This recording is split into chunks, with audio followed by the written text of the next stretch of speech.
16절로 21절까지 말씀 함께 보겠습니다. 다 찾으셨으면 우리 같이 함께 천천히 같이 함께 14장 15절 말씀부터 21절까지 같이 함께 읽겠습니다. 너희가 나를 사랑하면 나의 계명을 지키리라. 내가 아버지께 구하겠으니 그가 또 다른 보혜사를 너희에게 주사 영원토록 너희와 함께 있게 하리니 그는 진리의 영이라. 세상은 능히 그를 받지 못하나니 이는 그를 보지도 못하고 알지도 못함이라. 그러나 너희는 그를 아나니 그는 너희와 함께 거하시며 또 너희 속에 계시겠습니다. 내가 너희를 고와 같이 버려두지 아니하고 너희에게로 오리라. 조금 있으면 세상은 다시 나를 보지 못할 것이로되 너희는 나를 보리니 이는 내가 살아있고 너희도 살아있겠습니다. 그날에는 내가 아버지 안에 너희가 내 안에 내가 너희 안에 있는 것을 너희가 알리라. 나의 계명을 지키는 자라야 나를 사랑하는 자니 나를 사랑하는 자는 내 아버지께 사랑을 받을 것이요 나도 그를 사랑하여 그에게 나를 나타내리라. 아멘. 네, 함께 기도하겠습니다. 하나님 감사합니다. 오늘 우리에게 새날 새 아침을 허락하여 주셔서 이날 주님을 의지함으로 또 주님을 가까이 할 수 있는 귀한 시간을 허락하신 하나님 감사를 드립니다. 이 시간 우리의 마음 가운데 새 영, 새 신을 부어주셔서 부드러운 마음과 온전한 마음으로 주님의 말씀을 받을 수 있는 귀한 은혜의 시간이 될 수 있도록 주여 함께하여 주시옵소서. 이 하루를 온전히 주님께 의탁합니다. 주님께서 선히 인도하시고 또 예비하신 바 크신 은혜로 함께하여 주시옵소서. 모든 것을 주께 의탁하옵고 감사드린 예수님의 이름으로 기도드리옵나이다. 아멘. 네. 잘 주무셨습니까? 이 아침에도 주님의 크신 은혜가 평강이 여러분들과 함께 하시기를 주님의 이름으로 축복합니다. 오늘 저는 본문의 말씀을 통해서 사랑과 계명 준수라는 제목으로 하나님의 말씀을 생각해 보려 합니다. 여러분들에게 질문을 좀 하고 시작하고 싶은데요. 여러분 사랑하는 것이 쉽습니까? 사랑이 잘 됩니까?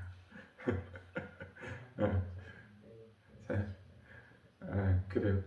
사랑하는 것이 쉽지 않습니다. 그러면 또 하나 여쭐게요. 그러면은 계명을 지키는 것은 어떻습니까? 계명을 지키는 것이 쉬운가요? 어려운가요?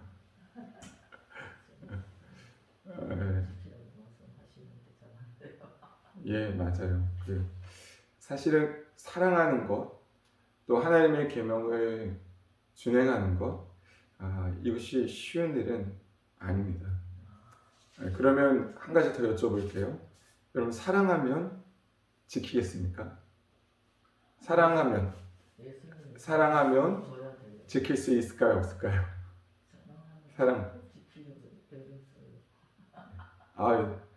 솔직한 대답 주셔서 감사합니다.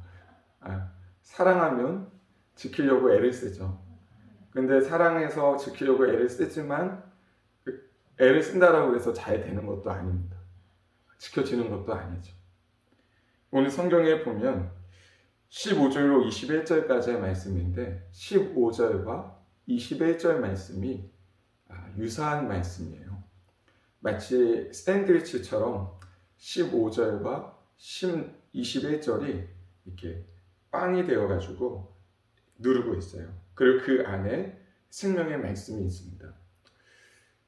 15절과 21절 말씀이 어떤 말씀이냐면 너희가 나를 사랑하면 나의 계명을 지키리라 라고 말씀하고 있어요. 사랑하면 계명을 지키리라.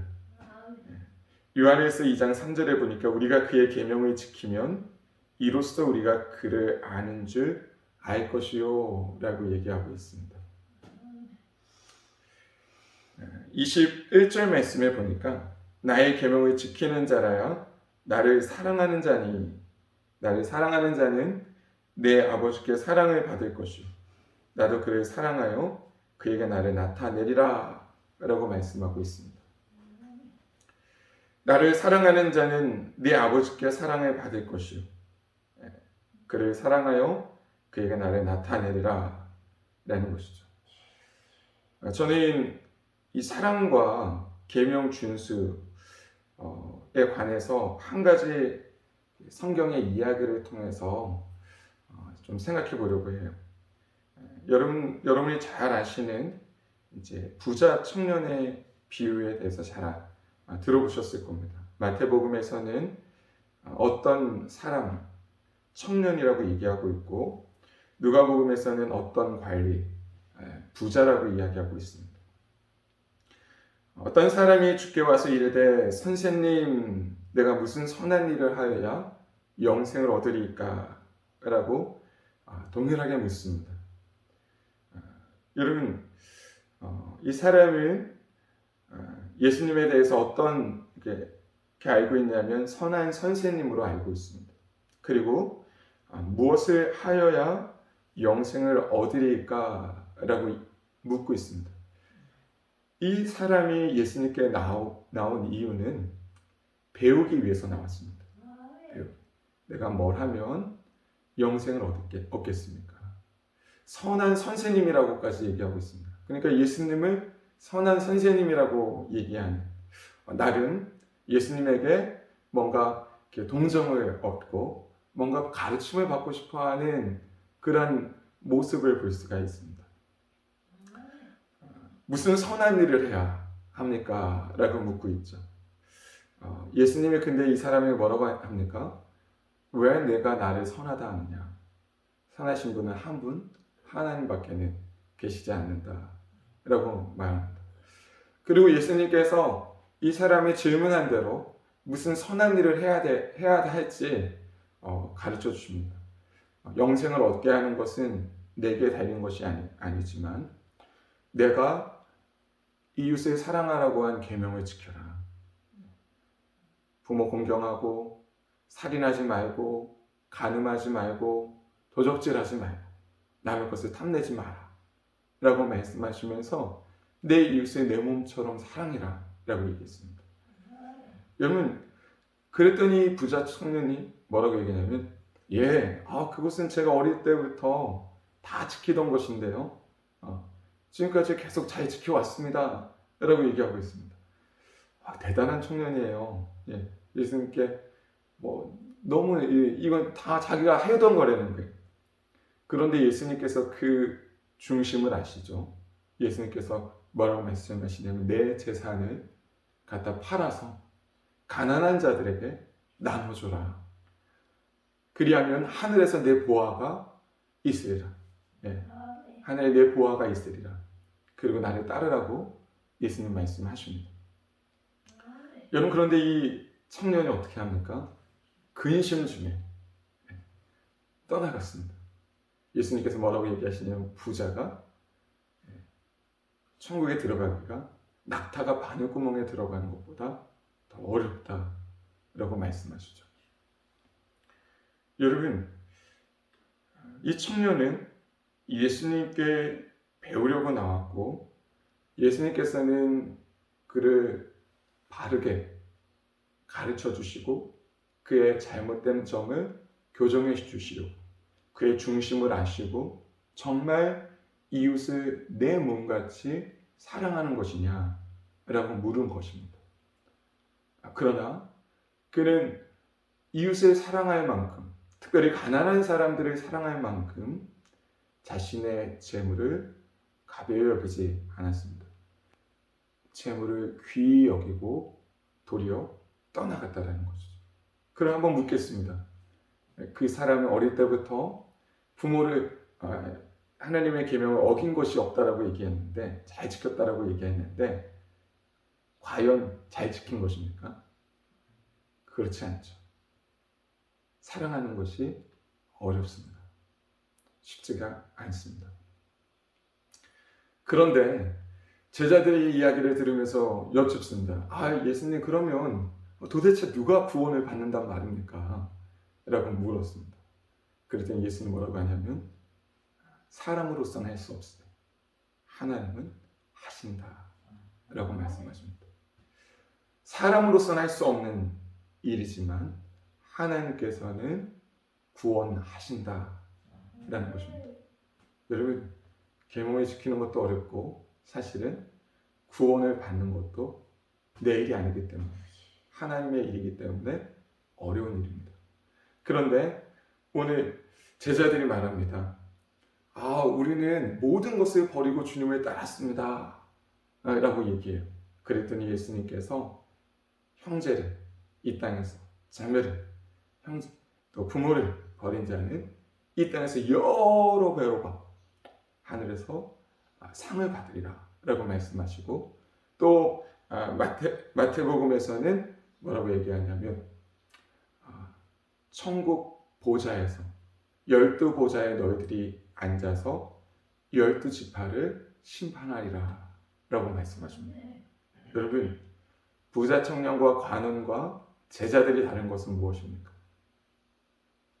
부자 청년과 관원은 배우려고 예수님께 나왔습니다. 그러나 제자들은 예수님을 따르는 자였습니다. 여러분, 우리는 배우는 자가 아니라 사실 배우는 것보다 한 걸음 더 나아가서 따르는 자입니다. 누굴 따릅니까? 예수님을 따르는 자가 되어야 됩니다. 여러분, 그것을 뭐라고 하냐면 제자라고 얘기합니다. 제자는 배우기 위해서 예수님을 쫓는 자가 아닙니다. 제자들은 예수님을 주여라고 고백했습니다. 부자도 청년도 예수님을 선한 선생님으로 여겼고, 스승으로 알고 스승을 쫓으려고 가르침을 받으려고 나왔지만 스승이 아닙니다. 제자들에게 예수님은 주님이십니다. 모든 것을 다 버리고 따라도 아깝지 아니한 인생의 주인이신 것이죠. 여러분, 성도는 예수님을 주로 모신 사람입니다. 나의 주, 나의 하나님으로 알고 따르는 자입니다. 배워야 하지만 배워서 따르는 게 아니라 이미 내가 주님을 따르겠습니다 라는 그 고백을 가지고 배우는 자입니다. 여러분, 오늘 제자들은 모든 것을 버리고 주님을 따랐습니다.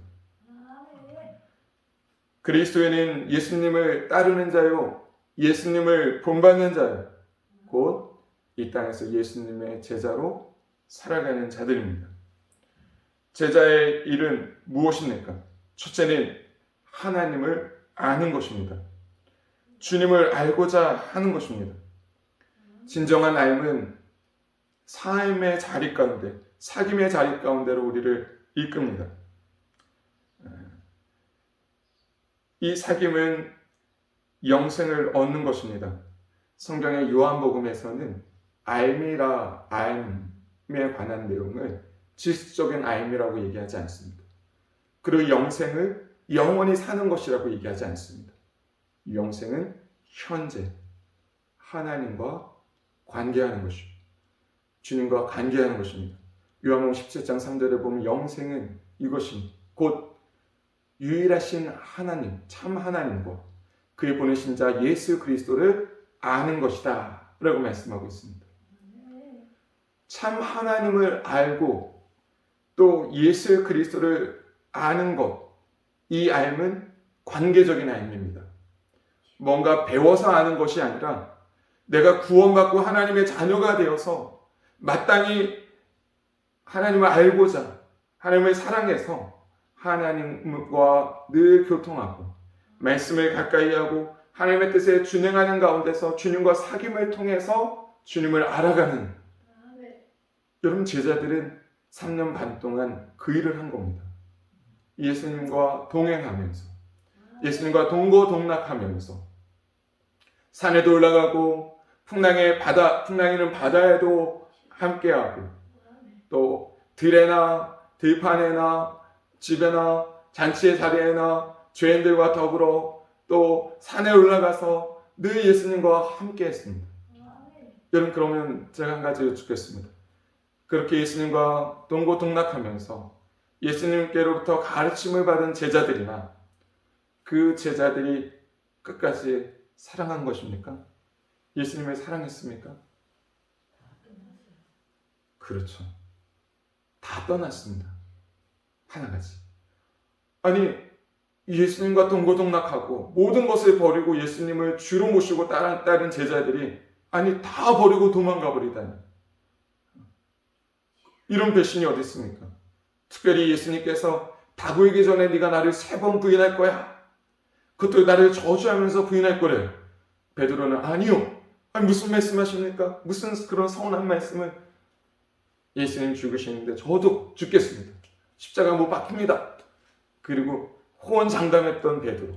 뿐만 아니라 베드로가 그러니까 다른 제자들도 나도요 주님 따르겠습니다 라고 다 얘기했는데 한결같이 다 도망갔습니다.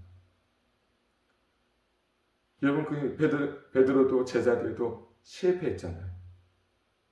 여러분, 그러면 사랑했는데 계명을 예수님의 말씀대로 그들이 떠나버리는, 결국 실패하는 자리에 속어 말았습니다. 나를 사랑하면 나의 계명을 지켜라. 너희가 나를 사랑하면 아버지께서 너희를 사랑하실 것이다. 너희가 내 안에 있을 거다 라고 말씀하십니다. 여러분, 오늘 사랑하고 계명을 준수할 수 있는 그 일을 이루시기 위해서 그 일을 가능케 하시는 분이 계십니다. 여러분, 그것이 14절과 16절 사이에 있는 내용입니다. 주옥 같은 말씀이죠. 예수님은 제자들이 당신을 떠날 것을 하셨습니다. 그리고 예수님도 몇 날이 못해서 떠날 것을 제자들에게 가르쳐 주는 것이죠. 내가 아버지께 구하겠으니 그가 또 다른 보혜사를 주사 영원토록 너희와 함께 있게 하리니. 영원토록 함께 있게 하리니. 그는 진리의 영이라. 세상은 능히 그를 받지 못하나니 이는 그를 보지도 못하고 알지도 못함이라. 그러나 너희는 그를 아나니 그는 너희와 함께 거하시며 너희 속에 계시겠습니다. 예수님께서는 제자들에게 다른 보혜사를 너에게 보내리라 라고 말씀합니다. 이 보혜사는 진리의 영이시라고 얘기합니다. 보혜사는 무엇입니까? 보호하시고 은혜를 베풀어 주시고 가르쳐 주시는 분이십니다. 그는 진리의 영이시라고 얘기하고 있습니다.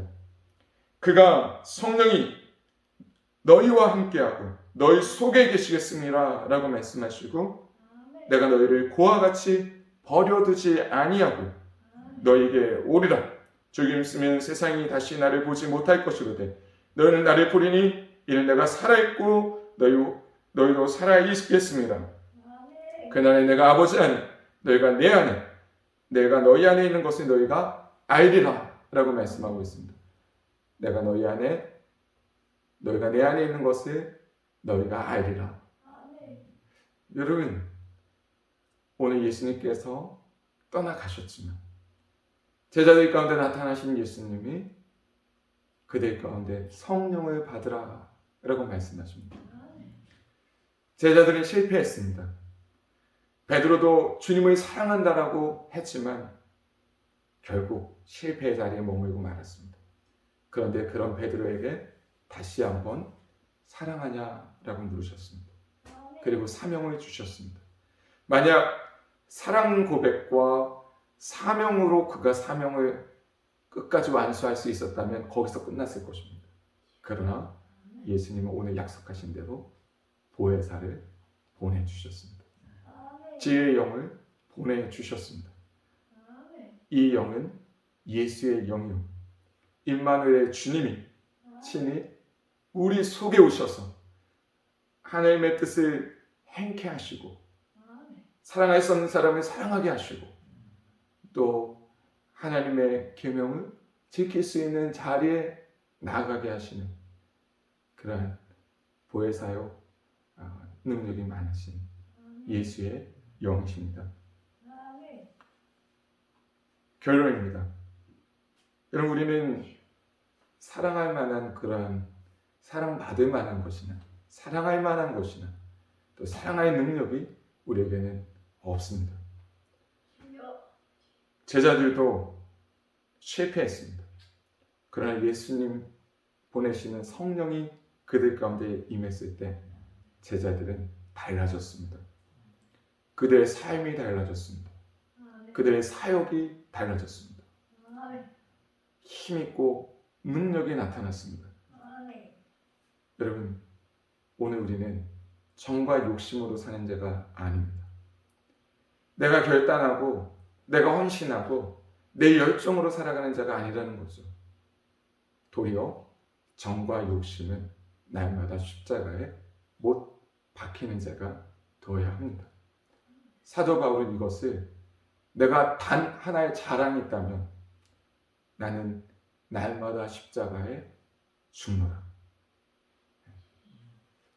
여러분, 사도 바울도 자신의 약함을 보았습니다. 자신의 육신이 하나님의 법에 따를 수 없다라는 것을 잘 알았습니다. 마음으로 하나님의 법을 너무 따르고 싶은데 이게 안 되는 겁니다. 그래서 오라 공고한 자로다. 사망의 몸에서 누가 나를 건져내겠느냐. 결국 바울은 나는 죽었는데 예수 그리스도를 사는데 날마다 정과 욕심의 십자가에 못 박힌다. 성령으로 살며 성령으로 행한다 라고 말하고 있습니다. 여러분, 날마다 정과 욕심의 십자가에 못 박고 성령의 충만함으로 성령의 인도 따라서 순종의 삶을 사시기를 주님의 이름으로 축복합니다. 네, 성령이 충만할 때 성령의 열매가 맺습니다. 사랑과 희락과 화평과 오래 참과 자비와 양성과 충성과 절제 열매들이 맺습니다. 성령이 충만할 때 성령 안에서 의와 평강과 희락의 하나님의 나라를 삽니다. 성령이 충만할 때 하나님의 나라의 복음을 담대히 전할 수가 있습니다.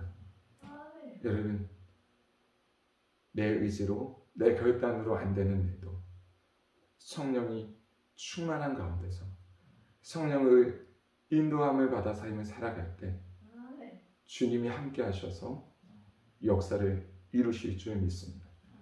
오늘 이 하루 우리가 성령의 은혜를 구하고 또 주님의 영이 우리 가운데 충만하여서 주님을 닮은 성품과 주님의 그 하나님 나라를 살고 그 하나님 나라가 오게 하는 일에 저 여러분이 온전한 통로가 되실 수 있기를 주님의 이름으로 축복합니다.